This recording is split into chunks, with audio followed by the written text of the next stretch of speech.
à décevoir les Congolais belé. Donc analyser dans l'émission de Lelo. La guerre de l'Est, la guerre a repris. La guerre a repris.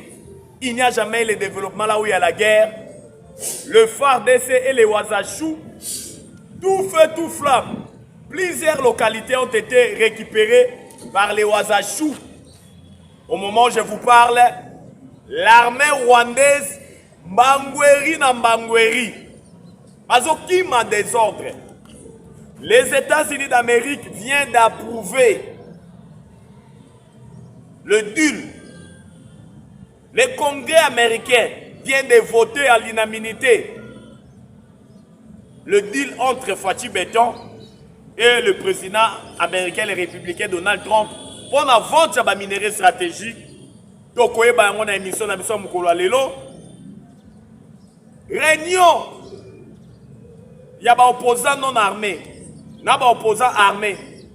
On y a politique Kanambé à ce portail qui garant. Namboka Kenya.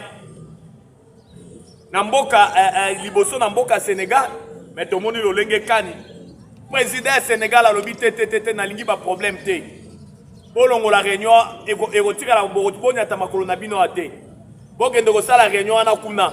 Namboka Moussous. Kenya Fungoli Maboko.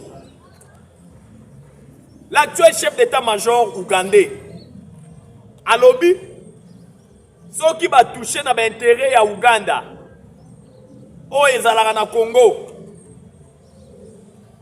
Biso peut te recourir na Bitumba. Ah, donc comprendre que na Marambo Congo ils allaient Singayama Tembele. Plusieurs carrés miniers ont été récupérés. Basasu bazalaki na kati, mboka na biso ezalaki nango gâteau. Congo ezalaki gâteau. Le président honoré nigérien, Obasanjo, azalaki na ba carré minier. Azalaki na ba titre minier. Les vieux jaloux, Papa Sassou Nguesso. Oya uti ko yamba Hippolyte Kanambe alias Joseph Kabila en coucou. Yé pas azalaki na ba carré minier. Oya kozwa ba nani Moussé nani les sanguinaires Paul Kagame. Plus de 200 titres miniers. Donc Congo sous Hippolyte Kanambe alias Joseph Kabila ezalaki gâteau. Oyoyo bazalaki kokata ba peywana sezo ba minéraux au détriment ya ba Kongomani. Donc analysant moi dans l'émission Mukolo Lelo sans plus tarder, c'est votre humble serviteur Nakombo Jonas Ngandu surnommé Charles Onana, toujours dans la chaîne Abisso Bomesano. Auto Sengi Nabino, boss abonné massivement. Bonjour, bonsoir, cela dépend de l'heure à laquelle vous avez Rolanda. Émission Mukolo Lelo. Moutamba trahi. Constant Moutamba trahi. Constant Moutamba trahi. Alors, Constant Moutamba trahi 3 fois. Ba Congolais de père et de mère. Fachi Beto Zali Wapi. Ba Congomani Moussouba Lobi Fachi Azan un complot yote. Il y a déstabilisation Moutamba te. Pourquoi Fachi Azomona, Menet Azomona te, un procès purement politique, on a cloué Constant Moutamba. Lobi Constant Moutamba, l'Eli Batunaka Tchassal. Maloba ya Moutamba, Batu Moussous Baleli na salle. Vous voyez que Constant Moutamba va surnommer Lumumba. Réincarnation, il y a Emery Patrice Lumumba. Constant Moutamba innocent. Comment on a eu les kilobina cour ya cassation ezali pasipe mawa. Mokezo continue kozonga sima. Ba preuve ezate. Le dossier est vide. Mon solo ezali bel et bien kuna na compte yazi aux constructions na Robank. Pourquoi cet acharnement les gars ya Constant Moutamba? D'après les informations à notre possession, procès oyoyo ba kondanaki Corneille Nanga par défaut na ba complice na nyonso yango ndezalaki lokola arme moko déclencheur pour na kokanga Constant Moutamba. Tout le monde a dit que Constant Moutamba a instruit dans la haute cour militaire. Alors, dans la haute cour militaire, Hippolyte Kanambe alias Joseph Kabila, il faut que la immunité na lokola sénateur à vie. Alors, tokola kisayo to mona ba menace ya Mutamba oyo azoyebisa Kagame ba jour no eza compté tangu Constant Mutamba kendaki na Goma ba tuti power, je dis bien les tuti power, les tuti land basangani bango nyonso balobi yo Mutamba tokola kisayo toko clouer yo ba ordre uti kuna na Kigali. Nous avons des informations ba congolais des pères et des mères partager mission les lots tozo panzateke. Nous avons les informations sûres. Ordre uti kuna epa ba tuti power, ba tuti land. Ordre uti. Ba instruit na Hippolyte Kanambe alias Joseph Kabila. Alobi solo la na batu na yo baza kuna na Congo. C'est jeune homme ministre de la justice, il faut tout couler. Parce que l'objectif principal, nous avons les informations. Les 27 jours, le cour de cassation a rendre verdict final. D'après les informations, ma possession n'a pas quoi le balobi, Constant Mutamba sera condamné. Même pendant 2 ans, 3 ans. Même pendant une année. Mais leur seul objectif, Constant Mutamba, il faut que colère vungule na prison centrale ya Makala. Il faut balayer ça un mwamba. Tant que lobby mwamba, vous comprenez les Congolais de père et de mère. Tant que lobby mwamba, cela veut dire qu'il faut pas empoisonner. Tant que la prison centrale ya Makala, tant que condamner les 27. Jour cour ya cassation a rendre verdict na ye basangani bango nyonso basi basali plan mais lokola tozala ba communicateur et investigation to mener ba investigation ba information et comme libiso et sali biso pe pasipe mawa yango émission lelo toye juste ko interpeller tata Mokonzi Ekolo Fachi Beton le magistrat suprême Fachi tango qui pouvoir le bas qui était. La justice de mon pays, elle est malade. Effectivement, la justice de notre pays était malade. Il fallait trouver un docteur pour administrer une thérapie pour appeler ça qui ici. Na ici que justice ambo ke bandai kobela ebika. Lors de la première mandature na yo Fachi Beton, tozo qui ministre comme Tunda Kasende. Na coalition FCC cash. Yemei, ba Congolais, boyebi susu Yemei. Yemei alobina za la kimia. Ministre de la justice Tunda Kasende. Fouin na fouin. Toye kozwa Rose Mutombo. Koya Rose Mutombo. Pasi pe mawa. Akota ki na kati ya système. Aucune réforme. Akokaki ko bikisa justice ya mboka na biso te na malade bandai kobela lolenge kani tata Mokonzi Ekolo Fachi Beton azalaka koloba tangu toye na deuxième mandat loazo raro Fachi Beton bandai koluka monganga oyo falaki tuba kisi na justice ya mboka po ebika toye kozwa na kombo ya Constant Mutamba tungunga Mutamba bandi ko administrer une thérapie avec des réformes la caution judiciaire de 5%, les saisissabilités des comptes des trésors publics et privés, la bancarisation des frais judiciaires, plus que ceux de Maboko Banki entre des magistrats et des justiciables. La réforme, pas réforme qui tellement belle, vous n'aurez même pas l'idée. Koye Mutamba na ministère de la justice a pesi ba Kongomani une lueur d'espoir. Abandi ko tuba kisi esika justice amboke bandai ko bela elobana yango tata Mokonzi Ekolo Fachi Beton justice na biso ezalaki malade Mutamba sali convocation ya état généraux sous l'olette ya tata Mokonzi Ekolo Fachi Beton mais tomoni lolenge kani baini ya Congo balobite batuti power les tuti land les tuti gouvernent l'Afrique centrale batuti barono surtout bafandi balobi ces jeunes hommes on doit la clouer. Il faut to tchae, il faut to bakaye na ikulusu. Basangani bango nyonso tout. Même na bato bazana siège à tata Mokonzi Ekolo. Bitumba ya Mutamba ebandi na kati ya gouvernement. L'actuelle première ministre Madame Judith Toulouka Souminwa, complice Karabala sorcière, yango bomoni bakongomani nyonso surnommé Madame Judith Toulouka Souminwa, l'actuelle première ministre Kalaba la sorcière. Boyebi dessin animé à Kérikou. Il y a des Béninois, Kérikou n'est pas grand, mais il est vaillant.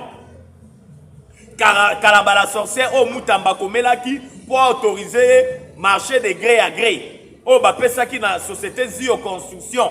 Marché de gré à gré, ça marché, oh yo yo, et fandaka na expertise, na expérience ya société azali ko gagner marché. Tango umeli na musala wana ya kotonga, asa na expérience, ne Bapesa ka marché wana. Mais Constant Moutamba Komeli, l'actuelle première ministre, et Madame Judith Toulouka Souminwa, il y a une société au nom des Zio Construction. Oh, tous c'est un marché de gré à gré. On dit bien oui ou non. Madame Judith Toulouka, l'actuelle première ministre, a beau qu'on répondre. Na mukanda na mutambati de la qui. Après 10 jours, le lingue kanimobe ko et lobby et kotaki directement na applicabilité, c'est-à-dire les ala qui approuvé. Quand bien même, Madame Judith Toulouka Souminwa, l'actuelle première ministre, a boyaki qu'on paie sa réponse. Na mukanda Constant Moutamba Komela qui est en ministre de la Justice pour autoriser société Zio Construction à voir marcher à degré à gré. Kalaba la sorcière. Haine viscérale à l'égard de Constant Moutamba. Oh, ils sont caractérisés par l'actuelle première ministre. Quand Kapo Moutamba Lubaka était, ils sont na salle moko boy songolo pakala. Oh, l'actuel premier ministre Ayaki, Constant Moutamba Pazalaki, tant que si Constant Moutamba Malobalobi, je sens l'odeur du détournement. Yangouana rande banda makasi, yé l'actuel premier ministre, oh bakongomani ba otiko surnommé Mikolo yo, Kalaba la sorcière. Bakongolais des pères et des mères, to partager mission. Les lots to kobeta babordi to kopanza teke. Po to lo barapona bolingwa Congo to kokanga monokote. Car le Congo, c'est le pays de nos aïeux. Le Congo, c'est notre dénominateur commun. Tobotama ba Congolais, Tokokufa ba Congolais. Yango tomoni lolenge kani. Makambo salemi ndenge salema na cour ya cassation. Dossier Constant Moutamba, c'est un dossier vide. Moso les ali na okuna na compte ya Zio Construction na Raobank. Et si quoi falaki ba tonga prison. Délégation du ministère de la Justice. Et Kendaki, côté la terre, il fallait qu'il y ait en prison. Où ils sont à 11 km, chef Léa à Tchopwe, ou dans la Kisangani. Société Zio Construction existe créée depuis 2024. Azalaki na des associés. Tous les deux associés, c'est là qui va parler na bango. Marché wana ezalaki respecté à 90%. Mais Moutamba incarcéré, Moutamba balingi bakangaye parce que tout tu peux voir balobi azala na raison te. Il faut voir la culpabilité nae. Mais tout le monde le lenge quand il procès ali koleka bazo ko voir la culpabilité à Constant Moutamba te. Bazo la qui si ko ya détourné te. Ba Congolais de père et de mère. On peut détourner que c'est qu'on a réussi. Oh yo zwindo détourner. Oh yo zwi zali na compte ya société telle. On détourna on ndengene. Ezali participer mawa. Yango toye ko interpeller tata mokonzi ekolo Fati Béton, le magistrat suprême. Vous devez ouvrir les bons parce que le travail que Moutamba a bâti au sein du ministère de la Justice, oh pesi ba kongomani non son lueur d'espoir. Ezalaki ko bala na vision na yo, il y a état de droit. Parce que vous avez dit que l'IDPS est pour l'état de droit. Et balana qui n'a vision dans l'état de droit. Mais silence est caractérisé et pas na yo tata mokonzi ekolo na dossier Constant Moutamba et ont dérangé ba Congoman et belé. Parce que ceux qui le Moutamba ba kateli le 27 ya bakangi. Ça fait que régime vous la discrédité. Régime vous la discrédité ma casse. Mingongwa batekolobama mingi na dossier Constant Moutamba. Raison pour laquelle oh le cas qui lobby et ça là qui participe mawa na ba parole ya suka ya Constant Moutamba dans azo senga na ba juge azo clamer innocence na ye dans azo lobela ba juge dans lobby le malheur atteint souvent le juste mais Nzambe a délivré kabango toujours. Ça le tikala qui pio, ça le tikala qui kimia, eza na bato misu même baleli na kati ya sale mwana mobala bato asali nini mpona mosala kitoko oyo asali nde batuti mpo we en connivence na bato bazali na siège ya tata mokonzi ya ekolo na bamagistrat oyo badetourner basangani bango nyonso tu bakulue kaka Constant Mutamba et puis ministère public azosenga ete alobi te bokatela ye 10 ans bacongolais de père et de mère bakatelaka mutu 10 ans yango kaka bolakisi esika oyo ya détourne te naye kopose bakestion moko epai ya bajuriste bato bazali chevronné na makambo etali droit bato bayebi vraiment droit est-ce que une erreur administrative ekoki komema mutu na baprocédure pénale une erreur administrative ekoki komema mutu na baprocédure ebelebele ya komema mutu ntina boloko est-ce que likambo ezosambisama lelo ko dossier Constant Mutamba oyo ezali na cour ya cassation ezalaki na compétence ya conseil d'état te eza mitunu nga nazali kotuna bajuriste bato bazali chevronné na mama ematali droit batikela biso bacommentaire toza na posa ya bacommentaire na bino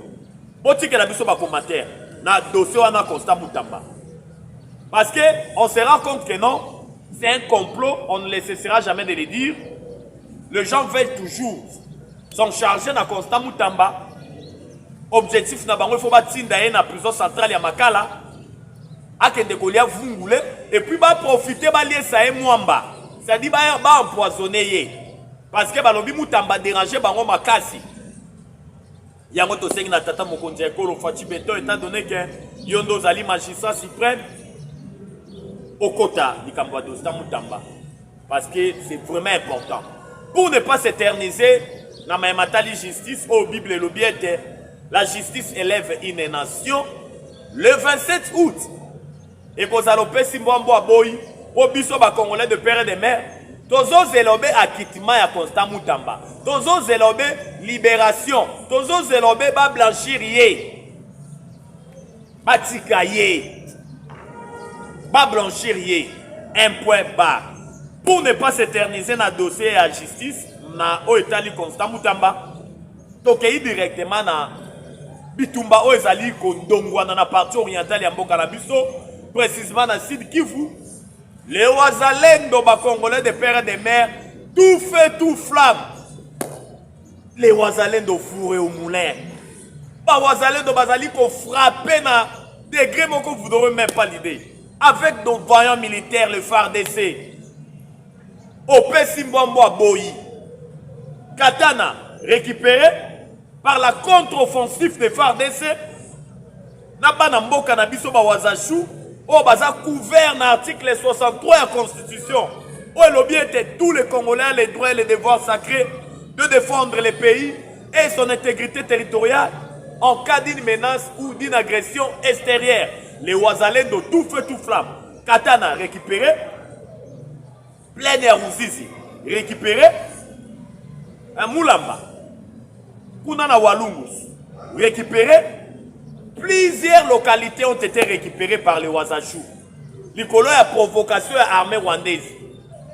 Le M23 n'a pas voulu se rendre pour la Qatar na Doha sous prétexte que le gouvernement n'a pas utilisé des gestes à bonne foi. Il y a 700 prisonniers. Bah, comment qui ont récupéré ma village? Armée Bandani Azalaï observé, c'est le fait. Naba Wazachou.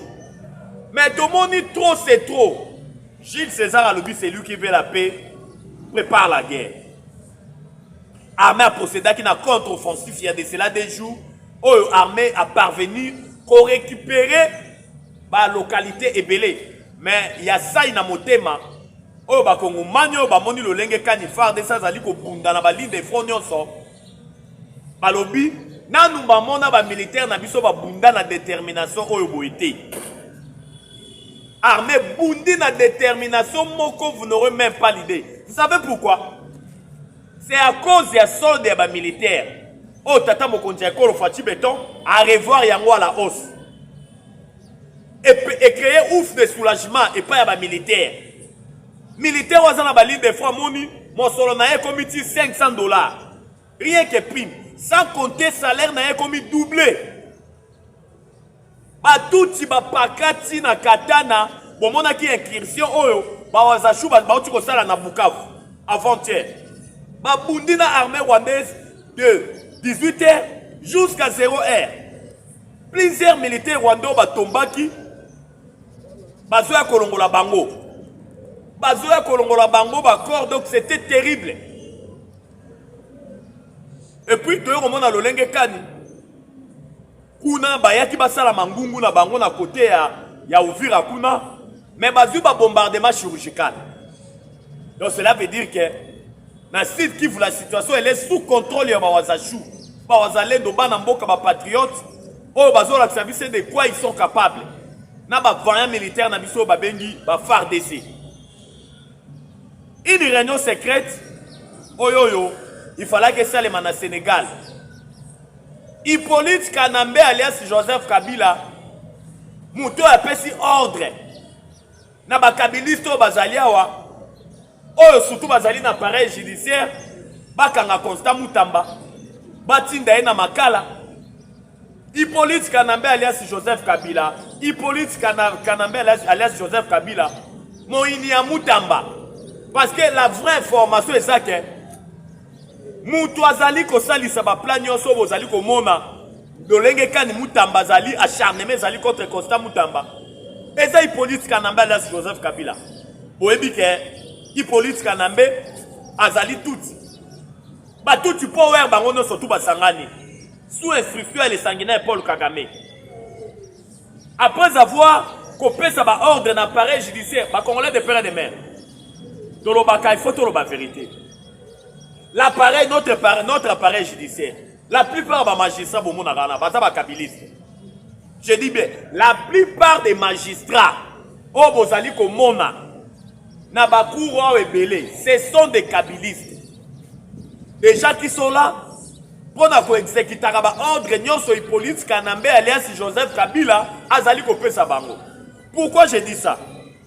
Avant de makambo ya réunion, Hippolyte Kanambe alias Joseph Kabila bengisa ki ba opposant bakutana na Sénégal o ba Sénégalais ba bengani bango Ruto o ya Kenya azu bango maboko polela boya ko sala ngo na Kenya parce que webi ke Ruto aza nilotique aza tuti mais to moni lolenge kani Hippolyte Kanambe apesi ordre na ye alobi OK naza la posa boyela nga mutu ya Mutamba na Sani na plateau yango zomona ba magistrat nyonso to oyo bazoloba na CC biso to soina ba magistrat belé o bazoloba balobi boko tia makelele matin midi soir mais sort ya Mutamba eza déjà scellé Mutamba okendo lia fungulé et puis soki akoza na chance akobima vivant na prison centrale ya Makala après avoir copérigé mais soki akoza na Libabe inaneze belé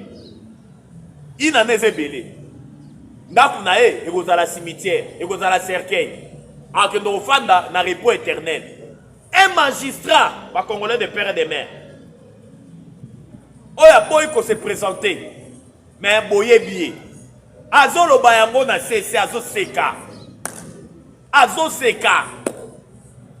donc na instruction ya Hippolyte Kanambe alias Joseph Kabila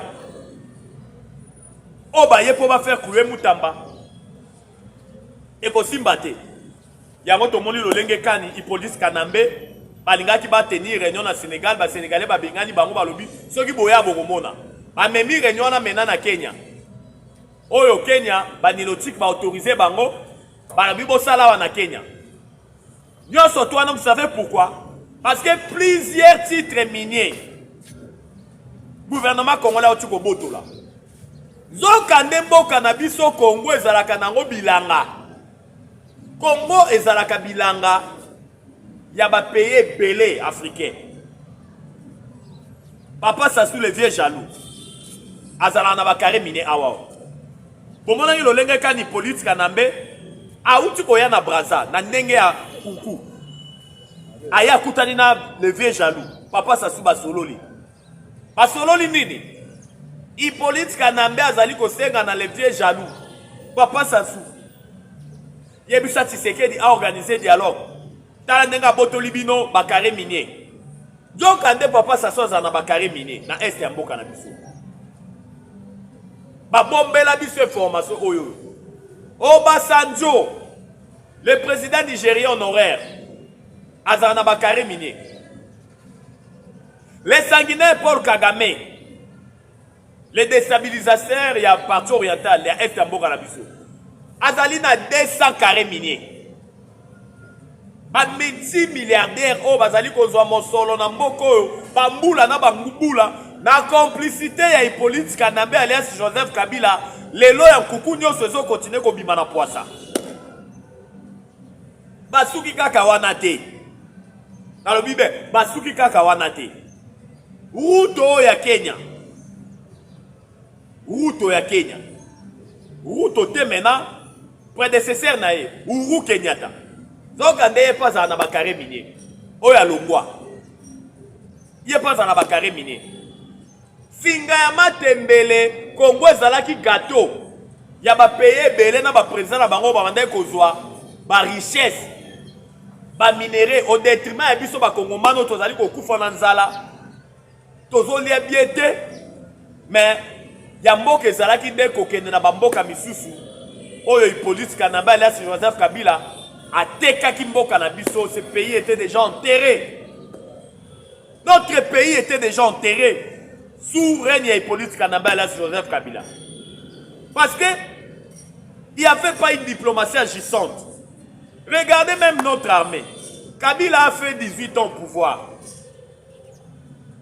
Dans 18 ans, Kabila Sali, ce pays était sous embargo. On ne pouvait pas se procurer des armes. Non, notre armée était caractérisée par les brassages et les mixages. Oh, il y a eu un dialogue inter-congolais. Yango Bomoni, na en complicité na basango, oh bazali kolobe la pacte social. La 5 et les SCC. Bazolo be la biso pacte social.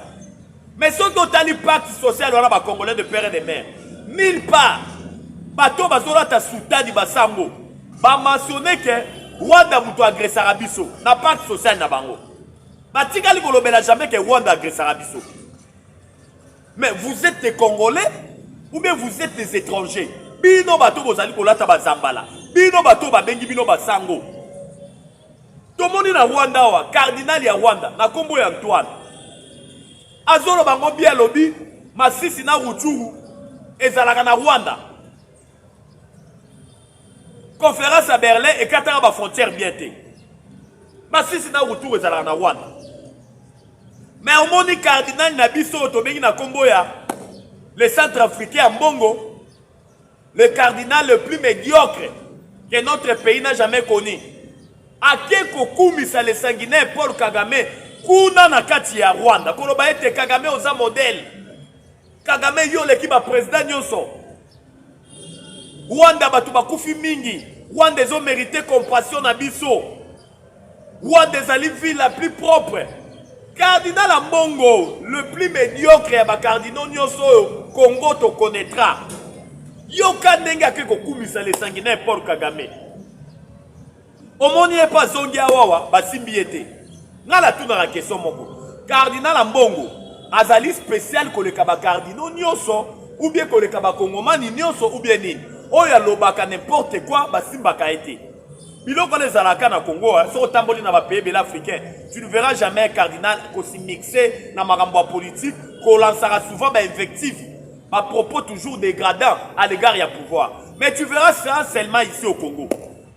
Oh, Mbongo, comment un politicien? Pourquoi? Fachi, t'envoyer à l'objet gratuité enseignement de base. Fachi a respecté l'article 43 de la Constitution, dernière alinéa. Oh, l'État il faut en charge un enseignement de base. Vous voyez que Basango, Kop, Nabango, Zalaki, mais école Nabango, Batonga partout. Oh, ba fouti sarabana na biso ba minerval cher. Oh, chaque cardinal azala na pourcentage na ye. Kaka ndenge ba fouti sarabana na biso ba kelasi cher wana. Kotangi sabana na école ya basango, il faut za na ba moyen. Tangu cardinal Mbongo a commis cardinal. Fati na pouvoir. Alors biteto respecter article 43 de la Constitution dernière alinéa. A Mbongo haine viscérale alors bitala Tshisekedi ya obem selanga kopo. Ngape fagina zora ba pourcentage na ngai, ngape na tonga ba université, A Congolais de père de mère. Boye bien, tous les cardinaux, batonga ba université. Malula tongi université, Echawa tongi université, Mosengo tongi université, Ambongo tango akombi cardinal. Papa créé cardinal.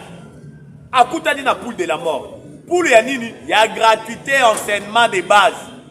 Article 43 dernier alinéa. Alobia, tu sais que Dingala Olakisayo. Yango momonaka une haine viscérale à l'égard de Fatou Beton. Yakoumi Sarakaka les Saguinais Paul Kagame. Rwanda a bomi plus de 10 millions de morts. Plus de 500 000 femmes violées. Plus de 110 000 hectares dévastés dans Mbo Canabiso. Mais yo Ambongo, cardinal le plus médiocre. Oh jamais Congo Azwa. Yondo zaba médiocre ya ba cardinaux nyonso. Ozali ko se permettre ko louer les sanguinaires Paul Kagame na mboka na Rwanda. O ezali pasi pe mawa. Yango bomoni lolenge kani. Pacte social ya basango nulle part. Ba condamna Rwanda lokola agresseur. Mais bango bazoya kaka pona dialogue inter-congolais, pona brassage na mixage, tozo ba militaire nyonso rwandais o bazala kati ya M23, to kotisa bango na kati ya FARDC, po armée na biso ezalaka toujours na ba traître, na ba espion. C'est ça leur objectif principal ya pacte social. Bon moi ndenge ba différencier ba kombo kaka. Bango tu bazolo bela kaka social. Basango balobeli pacte social. Il faut qu'il y ait un dialogue inter-congolais. Hippolyte Kanambe alias Joseph Kabila olobela pacte citoyen. Donc ezaka koloko moko. Toko chiteka na oloko ni moko. Yango bomoni Hippolyte Kanambe ayena ndenga kukukuna na Braza, koyebisa papa Sassou, le vieux jaloux. Tchati seke di pression organisée dialogue. Barozo selon bakare miné na yo. Oti seke di abotoli. Atia on a disposition à mboka. Bomoni ambassadeur ya Congo Braza na Kinshasa wa babengi se batunier. Oh mais Kabila yaki kuna kosala nini kuna na Braza? Ambassadeur ya Congo Braza wanga na lobité bola kisabiso ba vidéo ba preuve. Oh Kabila yaki na mboka na biso. Mais nous avons des informations. Nous avons des informations. Même hôtel oyo ndako Hippolyte Kanambe alias Joseph Kabila afandaki na Congo Braza biso toyebi yango. Nana ebisaka Fatou Beton, papa Sassou atikala jamais kolinga yo. Ouais. Atikala jamais kolinga yo. Vous savez pourquoi? Le vieux jaloux papa Sassou abande kolinga totonga pont Kinshasa Braza. Ba conteneur nyonso tout, ba bateau nyonso tout esuka kaka na point noir. Biso tozo aka ba conteneur et kota na partir à Kinshasa. Donc mon solo nyonso ya ebele. Ya ba douane ya ba nini esuka na Congo Braza. Mais tangu Fatou Beton lobité avant na tonga pont Kinshasa na Braza, il faut na silisa na nous port à nos profonds ya banana kuna na Congo central. Soki na silisi yango de na koya ko tia pont entre Congo Braza na Congo Kinshasa partir à Kichuka. Ça soit tala lobia si c'est que donga na olakisa ye. Yango bomonaka haine viscérale wana. Oh le vieux jaloux papa Sassou azalaka na yango à l'égard ya Fatou Beton. Yango to senga na Fatou Beton. Tata mokonzi ekolo Fatou Beton, vigilance ezala toujours au rendez-vous. Parce que baini na bazé belé malgré bazali ko échouer na ba agenda caché nyonso na ba plan tout, mais bazana nous kate belé, ça la pesa vigilant. Soumi Noade oh ba kongomani mingi baleli gouvernement Soumi Noade, plusieurs ministres ont été reconduits de même visage. On ne sait pas ce qui gouvernement Soumi Noade et sa club d'amis parce que dans Soumi Noade 1 les ministres va travailler qui l'équipe pas même 10 dans Soumi Noade 1 mais les Congolais baleli balobi Fatou à décevoir un gouvernement budgétivore avec 53 ministres, les Congolais de père et de mère. Soumi Noade 1 ezalaki na 54 ministres. Fatou a rassuré biso lobi ba Congolais. Soumi Noade 2 oyo l'actuel premier ministre a reconduit et kozala na moins de 50 ministères. Mais na moins de 50 ministères en haut, to se retrouver dans 53. C'est-à-dire ministère ka Mokonde Elongwe. Les Congolais sont mécontents na Fachi Beton. Pour moi, même les Congolais sont mécontents. Fachi en 2028, il a pouvoir. Parce que Balobi Fachi a décevoir. Fachi a décevoir les Congolais. Un gouvernement budgétivore. Les Congolais de père et de mère. Faisons une analyse comparative. Le Congo est potentiellement riche. Le Congo n'est pas riche. Mais le Congo est potentiellement riche vu les minéraux que Dieu a implantés dans notre pays. Les États-Unis d'Amérique, c'est un pays riche. Au cannabis au Congo, à côté des États-Unis d'Amérique, 4 fois. Mais l'administration Trump, l'administration actuel président américain, n'a combat Donald Trump, basé à moins de 20 ministres. Si c'est 15. Alors que les États-Unis ne sont qui payent, il faut que les ministres vivent bon mengo basé na yango. Mais Boni Biso Congo, un pays pauvre, avec un gouvernement de 53 ministres, un pays pauvre comme le Congo, un gouvernement budgétivore. Tata Bokonzeko le Fachi Beton, Tata Bokonzeko le Fachi Beton, Tata Bokonzeko le Fachi Beton na Bengo Malamisato. Les salis du peuple et la loi suprême et Keyouabi. Où est parti le peuple d'abord? Le peuple d'abord. On a pris en otage par président de l'Union sacrée ou bien Nini. Olobaka, lobiko ya peuple congolais, ezali mobeko ya yambo, ezali mobeko likundi. Les salis du peuple et la loi suprême, salis du peuple Keyouabi Fachi Beton. Et puis si bakongomani pasi, comme on a le lenge kani. Ba même ministre o ba sala ki musala malonga te oyo ba participer ki na ba détournement ba zongi si bango kaka na gouvernement soumis no ade ba sali bango ka ba permutation oyo azala ki na tourisme ba tindi oyo azala ki na environnement ba tindi e kuna na social oyo azala ki na affaires étrangères ba tindi e boye et sali passe pe mawa na kosenga na Fachi Beton. Ceux qui ont vraiment les salis du peuple et la loi suprême. Ceux qui visionnent les salis vraiment le peuple d'abord. L'actuel gouvernement soumis nous a dit, oh bah sali ba permutation club d'amis, oh bah reconduire ba ministre Belé. Dissoudre le gouvernement oh avant fin de l'année. Dissoudre Yamo. Parce qu'on pressent que rien de bon ne pourra sortir de ce gouvernement. Il y a malongé koyate kobimate. Ezo monana. On pouvait accepter 54 postes ministériels en soumis noadé. On pouvait accepter parce que le gouvernement il fallait qu'il va récompenser ma partie aux amis dans l'union sacrée. Mais soumis noadé. Soumis noadé. Tolinga Mboka. Tolinga Congo. Les Congolais vont vivre dans les conditions où ils vivent. Pouvoir et kaka. Tout autour, ils ont centré kaka. Na maboko ya batu moko. Bangonde bazongaka. Bangonde bazama ye koleka bakongomani nyonso. Alors que la population congolaise bazali ko croupir na misère. Les gens souffrent. La vie est devenue trop chère. On a dit ce qu'on ne veut pas. Vie est comment cher mokili mokiba. Mais ya bakongomani eleki. Eleki. Fachi Beton. Zonga Sima. Zongi Sema et les Sima. Aux entourés par des flatteurs. Na bateau yo. Ba na vision ko bongisa mboka te. Bateau ba li positionnement. Bo bateau ndi sa ba poche na bango. Yango biso tozali ko interpeller yo attaque Kongomani ya Yambo.